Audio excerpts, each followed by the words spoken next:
Everyone, welcome और welcome back to nursing elite. आज की वीडियो में हम डिस्कस करने वाले हैं midwifery and obstetrical nursing for UPCHU, जिसकी कि एक वीडियो पहले डिस्कस कर चुकी हूँ मैं। वो आप जाके चेक कर सकते हैं वीडियोस में।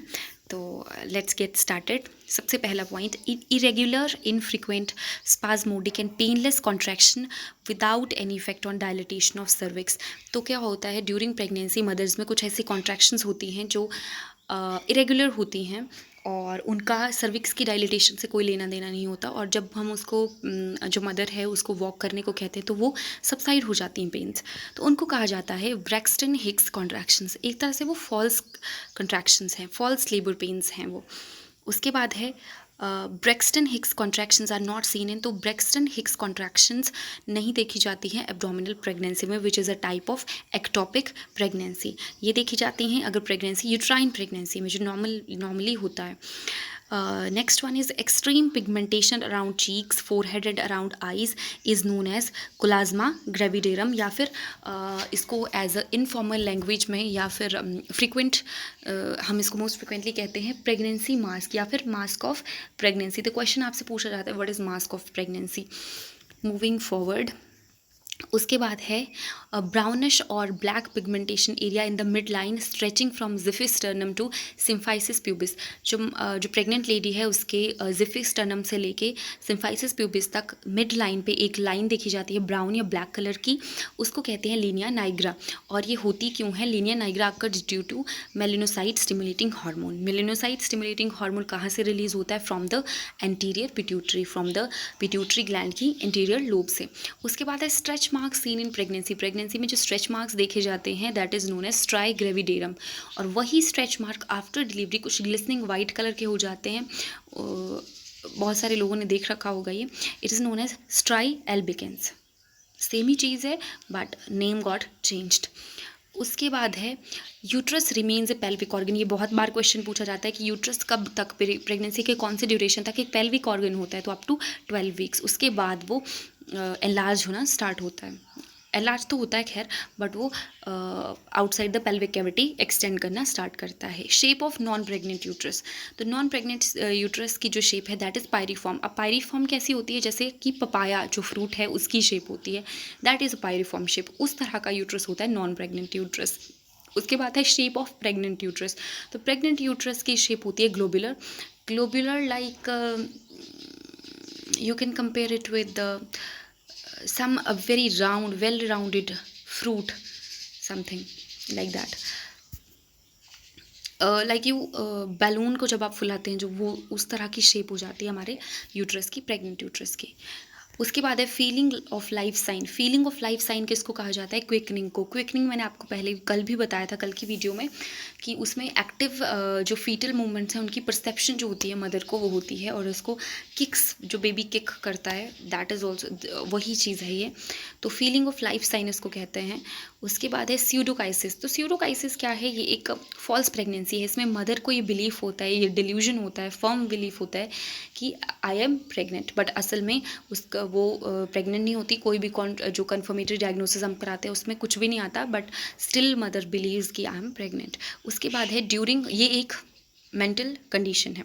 उसके बाद है ड्यूरिंग ब्रैक्सटन हिक्स कॉन्ट्रैक्शंस और during contractions in labour palpation should be suspended. Palpation हमको नहीं करनी है जब मदर को ब्रैक्सटन हिक्स कॉन्ट्रैक्शन हो रही है, या फिर लेबर में जो ट्रू लेबर पेन्स होती हैं तब भी नहीं करनी है। आपसे ये पूछा जा सकता है during Braxton Hicks contraction palpation करनी चाहिए, नहीं करनी चाहिए, कुछ इस तरह से चार ऑप्शंस उन्होंने बनाई होती हैं। उसके बाद है foetal parts can be palpated during first time. First time हम कब पाल्पेट कर सकते हैं? सेकेंड ट्राइमेस्टर में पाल्पेट कर सकते हैं अराउंड 20th वीक। उसके बाद है duration of first stage in primi gravida. तो जो ड्यूरेशन है स्टेजेस की वो प्राइमी ग्रेविडा और मल्टी ग्रेविडा में अलग अलग होती हैं, लेकिन जो थर्ड स्टेज है उसकी सेम ही होती है। तो अगर हम बात करें प्राइमी ग्रेविडा की, तो जो प्राइमी ग्रेविडा मदर है उसमें फर्स्ट स्टेज की ड्यूरेशन होती है 12 आवर्स, और अगर मल्टी ग्रेविडा की बात की जाए तो उसमें हाफ, इससे आधा रह जाता है, 6 आवर्स। उसके बाद ड्यूरेशन ऑफ सेकेंड स्टेज। तो जो हमारी सेकेंड स्टेज है प्राइमी ग्रेविडा में इसकी ड्यूरेशन अलग होगी और मल्टी ग्रेविडा में अलग होगी। तो जो प्राइमी ग्रेविडा है उसमें इसकी ड्यूरेशन होती है 2 आवर्स, और अगर बात मल्टी ग्रेविडा की हो तो मल्टी ग्रेविडा में इसकी ड्यूरेशन होती है हाफ एन आवर यानी कि 30 मिनट्स। और जो थर्ड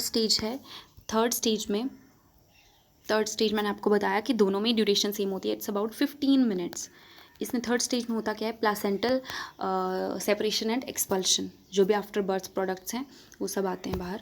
और अगर एक्टिव मैनेजमेंट की जाए, मैंने पिछली वीडियो में बताया था active management of third stage of labour, जो कि WHO के रिकमेंडेशन के अकॉर्डिंग है, अगर वो की जाए तो थर्ड स्टेज की ड्यूरेशन रहती है 5 मिनट्स तक।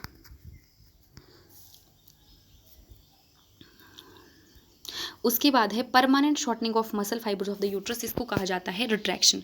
उसके बाद है a complete graph which explains the cervical dilatation and descent of head against duration of labour, तो उसको कहते हैं पार्टोग्राफ। आपने देखा होगा मदर और बेबी की एक फाइल बनी होती है, उसमें पार्टोग्राफ हम जो है वो रिकॉर्ड करते हैं। उसके बाद है when membranes are ruptured after onset of labour but before full cervical dilatation, तो उसको कहा जाता है premature rupture of membranes, PROM। एक होता है premature rupture of membranes, एक होता है preterm premature rupture of membrane, वो एक डिफरेंट चीज़ है, उसको हम नेक्स्ट अपकमिंग वीडियोज़ में डिस्कस करेंगे। उसके बाद है a female who has never been pregnant but who has become pregnant but given birth to a live baby but never given birth to a live baby, एक ऐसी mother जो pregnant हुई but उसकी pregnancy एक ऐसी stage तक नहीं पहुंची जहाँ पे उसने बेबी को बर्थ दिया हो, तो उसको कहते हैं नली पैरा। मैंने आपको कल भी बोला था कि पैरिटी, ग्रेविडिटी, ये टर्म्स आपको गो थ्रू होना पड़ेगा इन टर्म्स से एक बार। उसके बाद है a female who has given birth to one viable child is termed as primipara, कहते हैं उन मदर्स को। उसके बाद है female who has been pregnant for the first time is primigravida. उसके बाद है एंटीरियर फॉन्टिनल को क्या कहा जाता है, ब्रैगमा। एंटीरियर फॉन्टिनल का किस शेप का होता है, डायमंड शेप का। एंटीरियर फॉन्टिनल ऑसिफाई कब होता है, 18 मंथ्स पे। ये क्वेश्चन रिपीटेडली कॉम्पिटिटिव एग्जाम में पूछा गया है।